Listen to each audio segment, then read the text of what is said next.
Welcome everyone, स्वागत है आप सभी का आपके अपने चैनल FMM गुरु पे। तो आज हम आपके लिए लेके आए हैं वित्तीय योजना बनाना, यानी कि फाइनेंशियल प्लानिंग हम कैसे करते हैं उसके बारे में हम आज यहाँ पर डिस्कस करने वाले हैं। जैसा कि आपको स्क्रीन पर दिखाई दे रहा है, ये यूनिट 4 है, चैप्टर नंबर 4 है, क्लास 9th का फाइनेंशियल मार्केट मैनेजमेंट सब्जेक्ट का। तो आगे बढ़ने से पहले मैं आप सभी से रिक्वेस्ट करता हूं, फटाफट से नीचे जो सब्सक्राइब का बटन है, अगर आपने वो नहीं प्रेस किया है तो उसे कर दीजिए, ताकि आपको हमारी लेटेस्ट वीडियोस फटाफट सबसे पहले आपके अपने मोबाइल डिवाइस पर मिलती रहे उनकी अपडेट। तो शुरू करते हैं हम आज का अपना टॉपिक, वित्तीय योजना बनाना क्या है, व्हाट इज़ फाइनेंशियल प्लानिंग, या हम फाइनेंशियल प्लानिंग कैसे करते हैं उसके बारे में हम यहाँ पर आज डिस्कस करेंगे। इस यूनिट में हम क्या क्या रीड करने वाले हैं, हम एक बार ओवरव्यू ले लेते हैं। इस यूनिट में हम निम्नलिखित के बारे में सीखेंगे। क्या क्या सीखेंगे? लक्ष्य तय करना, यानी कि setting of goals, setting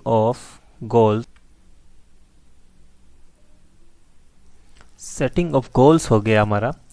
next है हमारा इसके बाद सूचना का विश्लेषण करना, यानी कि एनालिसिस of information।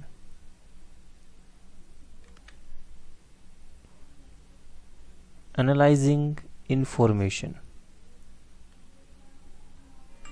सूचना को हम क्या करेंगे? विश्लेषण करेंगे, एनालाइज करेंगे इंफॉर्मेशन को। नेक्स्ट है हमारा योजना का सृजन करना। इसका मतलब हुआ कि एक प्लान को डेवलप करना या क्रिएट करना, क्रिएटिंग अ प्लान। ये क्या हुआ हमारा? योजना को सृजन करना। इसके बाद है हमारा योजना को क्रियान्वित करना, योजना को क्रियान्वित कर, इसका मतलब हुआ इम्प्लीमेंटेशन ऑफ प्लान। इसका मतलब क्या हुआ? इसको हम यहाँ पे लिख लेते हैं, इम्प्लीमेंटेशन ऑफ प्लान।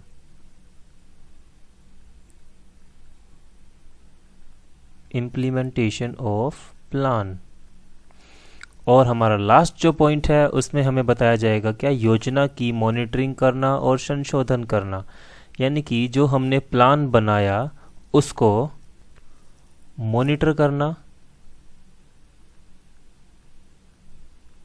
और मॉडिफाई करना इफ रिक्वायर्ड।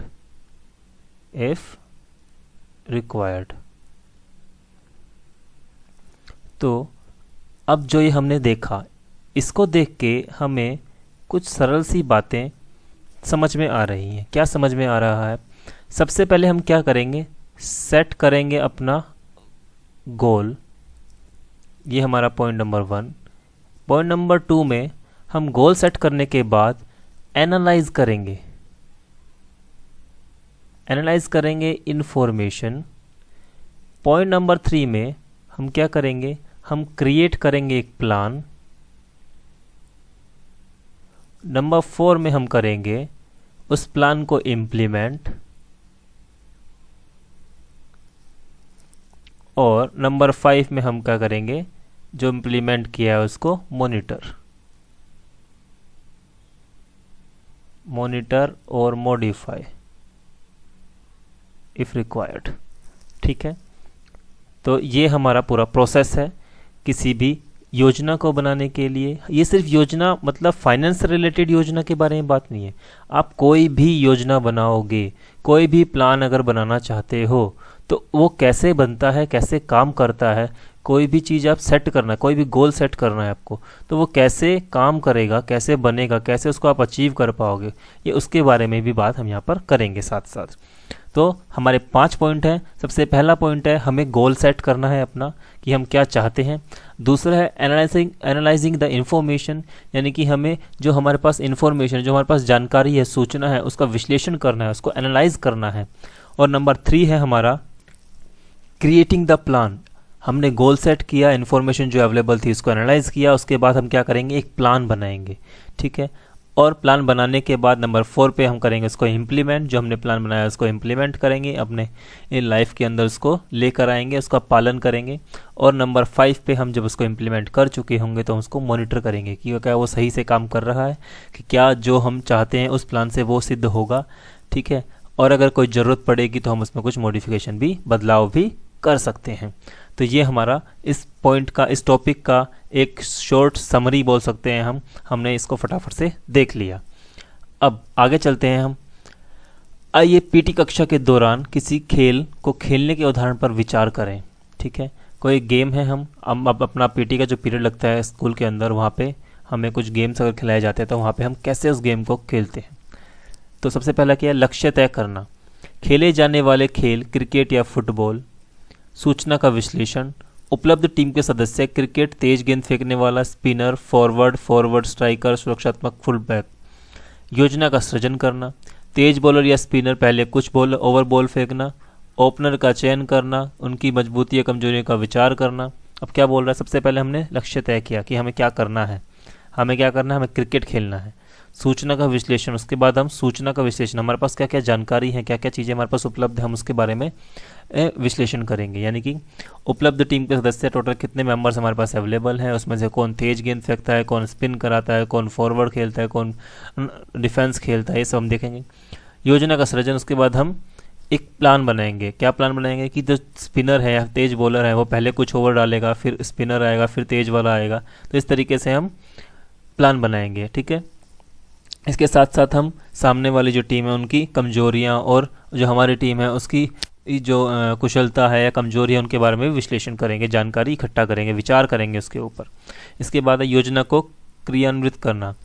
खेले जाने वाले ओवरों की संख्या, समय की कमी, जख्मी खिलाड़ी के जीतने पर ध्यान देना। जब हम उसको अपने इम्प्लीमेंट करेंगे तो हम कितने ओवर खेल चुके हैं, कितने संख्या है हमारे पास खिलाड़ियों की, कौन जख्मी हुआ है, कितने रन में हम जीतेंगे, इन सब के बारे में हम उसको चेक करते रहेंगे। मॉनिटर करना, संशोधन करना। टीम में परिवर्तन जो अपनाए जाते हैं, वैकल्पिक योजना, उपलब्ध रिजर्व खिलाड़ियों की जांच करना, ये सब। जैसे हमारे पास एडिशनल प्लेयर्स होते हैं कुछ, मान लो हमारा एक जो प्लेयर है वो खेल रहा था, उसको चोट लग गई, तो उसको हटा के हमें कौन सा एडिशनल प्लेयर एंटर कराना है उसके बारे में हम जानकारी यहाँ पर रखेंगे। तो ये कहीं ना कहीं हमारा एक तरीके से योजना ही बनाना है, लेकिन ये खेल से संबंधित योजना है। अब आगे चलते हैं। यदि आप अपने माता पिता को पूछेंगे तो वो तुम्हें बताएंगे कि धन जिसे वे अर्जित करते हैं घर को चलाने के लिए काफ़ी अत्यधिक महत्वपूर्ण है। ये सब आप जानते ही हैं ऑलरेडी कि जो धन आपके माता पिता, आपके पेरेंट्स या आपके भाई कमाते हैं, उसी धन से आपके घर का खर्चा चलता है। धन उनको परिवार के व्ययों को पूरा करता है। यह कार या स्कूटर के लिए पेट्रोल की तरह है। बिना धन के परिवार आगे नहीं जा सकता, जैसे कि कार बिना पेट्रोल के दूर तक नहीं जा सकती। ठीक है, तो यानी कि धन के बिना हम अपनी जीवन को आगे नहीं बढ़ा सकते, अपने परिवार को आगे नहीं बढ़ा सकते, जैसे हम बिना पेट्रोल के कार या स्कूटर को आगे नहीं बढ़ा सकते। आप अपने अगले जन्मदिन पर नया क्रिकेट बैट खरीदने, फिल्म देखने जाने या घर पर अपने मित्रों को केवल पार्टी देने का निर्णय ले सकते हैं। ये आपके जन्मदिन पर आपके व्यक्तिगत लक्ष्य हैं। ठीक है, आपने क्या किया, अपने बर्थडे पर गोल बनाया। क्या गोल बनाया बर्थडे का आपने, कि मुझे मूवी देखने जाना है या फिर क्रिकेट बैट लेना है या फिर फ्रेंड्स को बुलाना है। ठीक है, ये तीन में से कोई भी आपने एक गोल बनाया, तो ये आपका पर्सनल गोल होगा। क्या होगा, पर्सनल गोल, व्यक्तिगत लक्ष्य। इसको हम क्या बोलेंगे, पर्सनल गोल। इसको हम बोलेंगे पर्सनल गोल, यानी कि व्यक्तिगत लक्ष्य। ठीक है, आगे चलते हैं। इन सभी गतिविधियों के लिए सामान्य क्या है, यहाँ सामान्य कारक है। अंतिम परिणाम प्राप्त करने के लिए, चाहे वह एक क्रिकेट बैट, फिल्म या मित्रों के लिए पार्टी, आपको धन की ज़रूरत है। अब अगर आप बात करेंगे किस चीज़ के बारे में, मूवी के बारे में, क्रिकेट के बारे में, बैट के बारे में, फ्रेंड्स के बारे में, तो यहाँ पर सभी जगह आपको कहीं ना कहीं धन की आवश्यकता पड़ेगी, कहीं ना कहीं पैसों की ज़रूरत पड़ेगी, तभी आप ये अपने गोल जो है पूरा कर सकते हैं। ठीक है, इन लक्ष्यों में से किसी लक्ष्य को प्राप्त करने के लिए आपको धन की ज़रूरत है। आप माने या ना माने, आप अपने लक्ष्य को प्राप्त करने के लिए किसी किस्म की योजना का प्रयोग करते हैं। यदि आप योजना बनाने में असफल हो जाते हैं तो आप असफल होने की योजना बनाते हैं। जीवन में आपकी सफलता के लिए योजना बनाना अनिवार्य है। आप कोई भी काम करते हैं अपने जीवन में तो आप कहीं ना कहीं योजना ज़रूर बनाते हैं। आप जैसे अभी 9th क्लास में पढ़ रहे हैं तो 9th क्लास को पास करने के लिए भी आप योजना बनाते हैं कि मुझे मैथ अच्छा लगता है तो मैं मैथ को ज़्यादा समय देता हूँ, मुझे साइंस अच्छी लगती है तो मैं साइंस को ज़्यादा समय देता हूँ, मुझे हिंदी अच्छी लगती है तो मैं हिंदी ज़्यादा पढ़ता हूँ। लेकिन ये तो ठीक है, लेकिन जो नहीं अच्छे लगते वो सब्जेक्ट भी आपको पढ़ने पड़ते हैं। तो कहीं ना कहीं आप उसमें योजना बनाते हो। क्या योजना बनाते हो कि पिछले कुछ समय से ये वाले क्वेश्चंस इंपॉर्टेंट हैं, मैं सिर्फ यही करूँगा तो मेरे एग्ज़ाम में पासिंग मार्क्स आ जाएंगे। तो आपने एक योजना बनाई 9th क्लास को पास करने के लिए, ठीक है। तो ये योजना बनाना अनिवार्य है। वित्तीय योजना बनाना लक्ष्यों को परिभाषित करने की प्रक्रिया है। उनको आप प्राप्त करने के लिए योजना विकसित करना और योजना को कार्यवाही में लगाना। यह खर्च, बचत और निवेश करने सहित आपके धन के सभी पहलुओं और कार्रवाई करने के लिए रूपरेखा है। अब क्या बोल रहा है?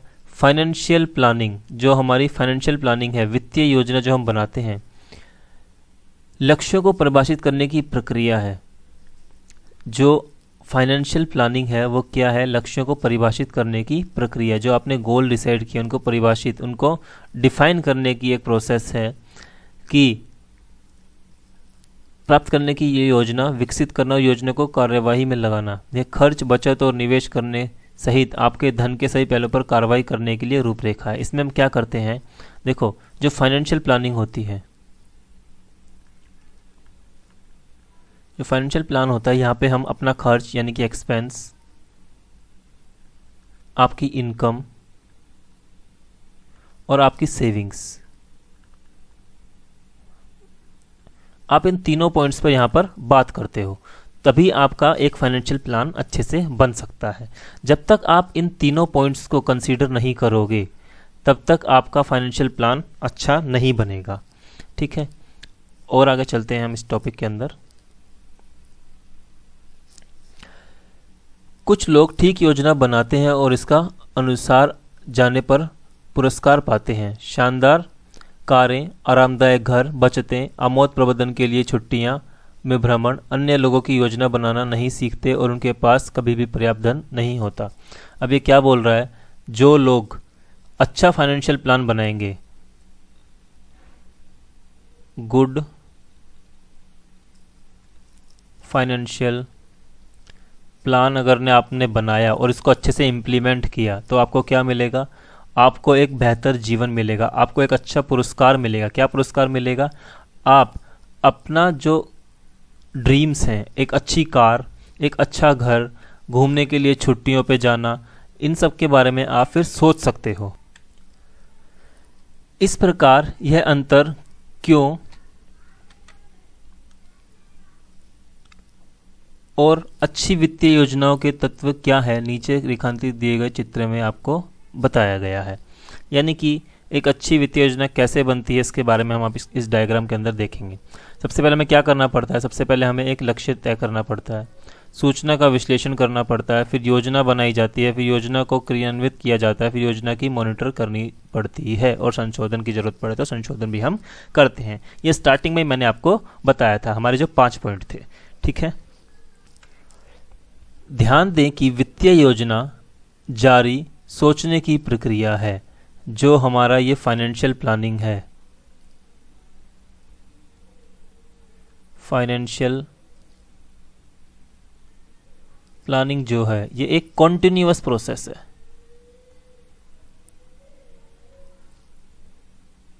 यानी कि हम इसको, ऐसा नहीं है कि अभी जो सोच लिया तो फिर हम इसको छोड़ देंगे, अब ठीक है हमने सोच लिया तो हम इसको पूरा कर लेते हैं, ऐसा नहीं है।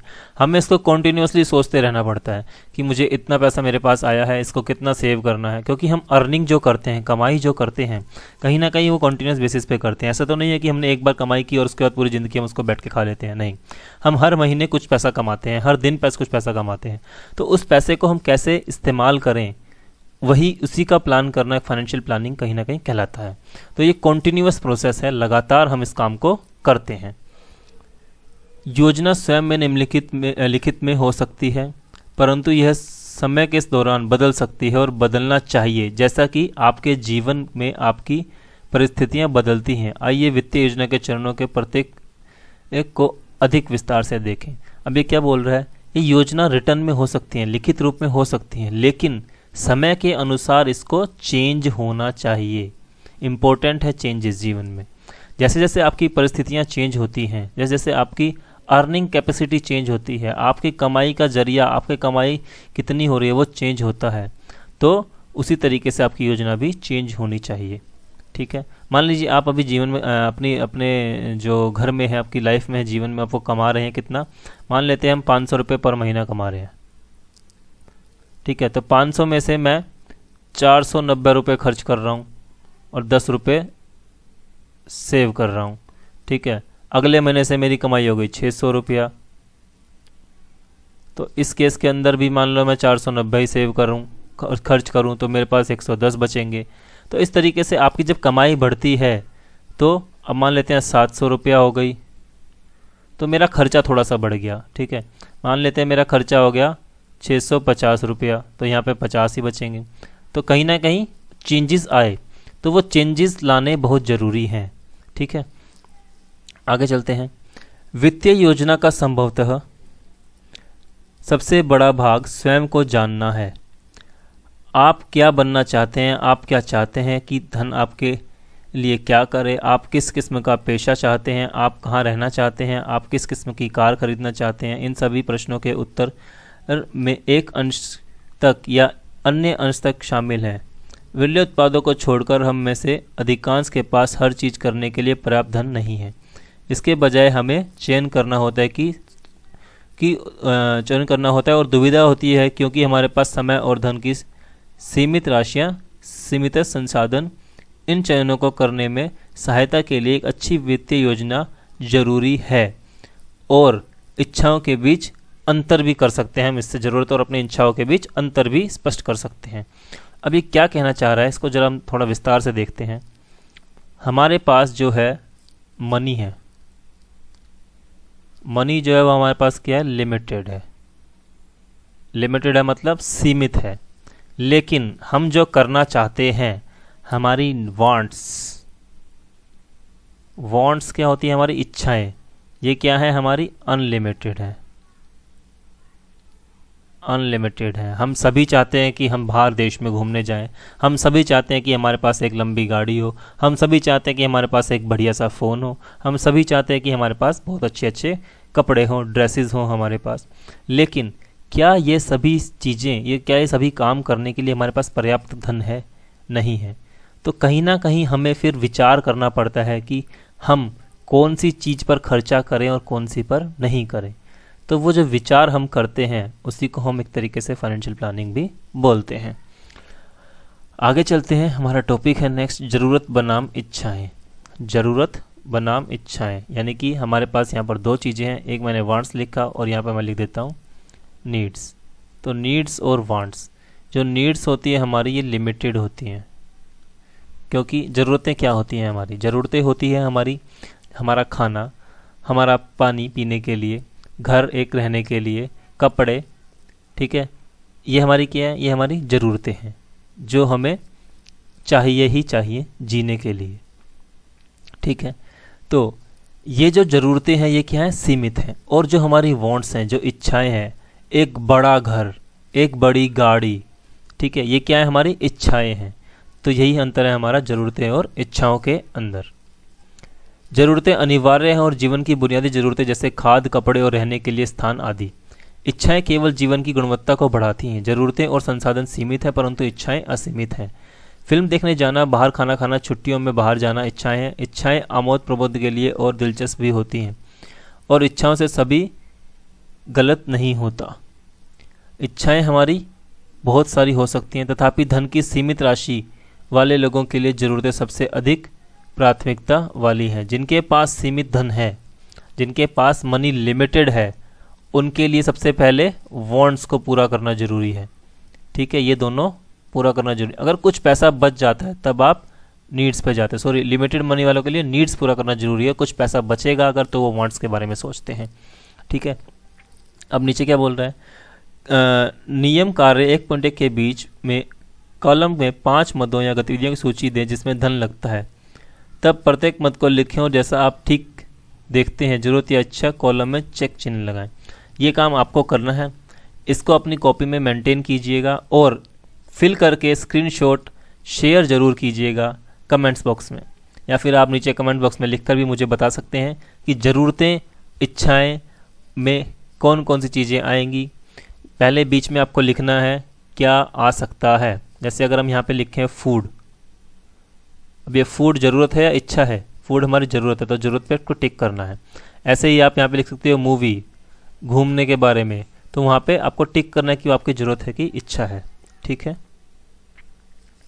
आगे चलते हैं। इतना क्लियर हुआ? आगे चलते हैं। अब अपने उत्तरों को अपनी कुछ सहपाठियों के साथ तुलना करें। आप जो ये करेंगे इसको फिर अपने फ्रेंड्स के साथ मैच करना कि क्या आपके फ्रेंड्स भी आपकी तरह ही सोचते हैं। ठीक है, क्या आपकी ज़रूरतों और उनकी ज़रूरतों के बीच अंतर है? क्या आपकी इच्छाओं के बारे में क्या होगा? लोग अपने स्वयं को मूल्यों के आधार पर ज़रूरतों और इच्छाओं को निम्न रूप से परिभाषित करते हैं, और वह ठीक भी है। देखो, सभी लोगों का पास धन अलग अलग मात्रा में होता है और सभी लोगों की अपनी अपनी ज़रूरतें होती हैं और अपनी अपनी इच्छाएं होती हैं। तो वो उनकी धन की मात्रा, उनकी ज़रूरतें, उनकी इच्छाओं के हिसाब से वो अपना निर्धारित करते हैं कि उन्हें क्या करना है, और ये सही बात भी है। सभी को ऐसा ही करना चाहिए। दूसरे को देखकर आप निर्धारित नहीं कर सकते कि आपकी ज़रूरतें क्या हैं या आपकी इच्छाएं क्या हैं। आपके मूल्य केवल विश्वास हैं और उनको व्यवहार में लाते हैं जो आपके लिए बहुत महत्वपूर्ण है। बहुत सी बातें आपके मूल्यों को प्रभावित कर सकती हैं, जैसा कि आपका परिवार, आपका मित्र या आपके अध्यापक।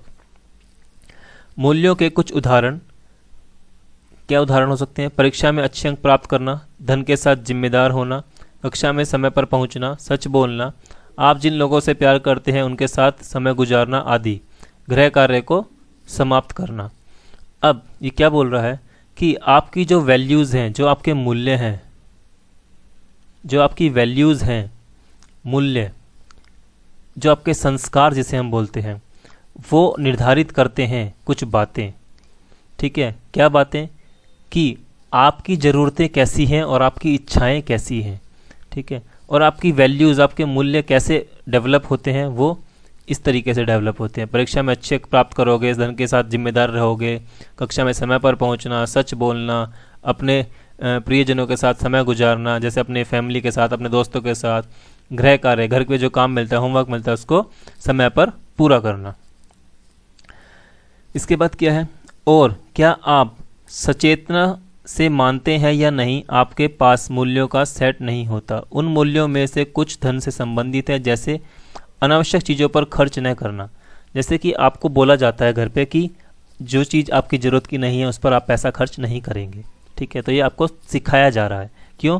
क्योंकि आप, उनको पता है, आपके जो बड़े हैं उनको पता है कि धन हमारे पास सीमित मात्रा में है। अगर आप उसको अनावश्यक चीज़ों पर खर्च कर देंगे तो हमारी जो ज़रूरतें हैं उनको हम पूरा नहीं कर पाएंगे। अपने मूल्यों के लिए आप जितना जानकारी रखते हैं उतना ही लक्ष्य तय करना आसान हो जाता है, जो आपके जीवन को संतुष्टि देने वाला और आनंददायक होनाएगा। अपने व्यक्तिगत वित्तीय मूल्यों की पहचान में सहायता करने के लिए नियत कार्य इतने बड़े। अपने मूल्य लिखें और ये मेरे लिए महत्वपूर्ण क्यों है उसके बारे में आपको यहाँ पर लिखना है। ये आप फटाफट से करके कमेंट बॉक्स में ज़रूर बताइएगा मुझे, ताकि मैं भी देख सकूं कि मेरे जो स्टूडेंट्स हैं उनके पास कितने अच्छे अच्छे मूल्य हैं और उनके लिए वो महत्वपूर्ण क्यों हैं। इसके बाद नीचे क्या बोलता है? अपने भविष्य की योजना बनाने का एक तरीका अपने लक्ष्यों को समझना और क्रियान्वित करना है, जो अपने मूल्यों पर आधारित है। जो हमें भविष्य की योजनाएं बनानी हैं वो हम अपने मूल्यों के ऊपर आधारित होकर ही बनाते हैं। हमें जो सिखाया जाता है हम उसी को ध्यान में रखते हुए अपने फ्यूचर के बारे में सोचते हैं कि हमें क्या करना है। हम अपना लक्ष्य उसी से निर्धारित करते हैं। ठीक है, तो आज के लिए इतना ही काफ़ी है। इस चैप्टर का नेक्स्ट पार्ट लेकर बहुत जल्द आपसे मुलाकात होगी। तब तक के लिए आप नीचे सब्सक्राइब बटन फटाफट से क्लिक कीजिए, वीडियो को देखिए, बार बार देखिए, अच्छे से समझिए। क्वेश्चंस को कमेंट बॉक्स में लिख के मुझसे पूछ सकते हैं। बाकी के जो पहले के 3 चैप्टर हैं वो वीडियोस आपको मेरे चैनल पर मिल जाएंगी, आप वहां पे जाके उनको देख सकते हैं। नेक्स्ट वीडियो का लिंक मैं आपको डिस्क्रिप्शन में प्रोवाइड करा दूंगा जैसे ही वो वीडियो आएगी। तब तक के लिए goodbye, thank you for watching, keep liking and stay happy, और अपने मूल्य बहुत अच्छे बनाएं और एक अच्छा जीवन व्यतीत करें। Thank you very much.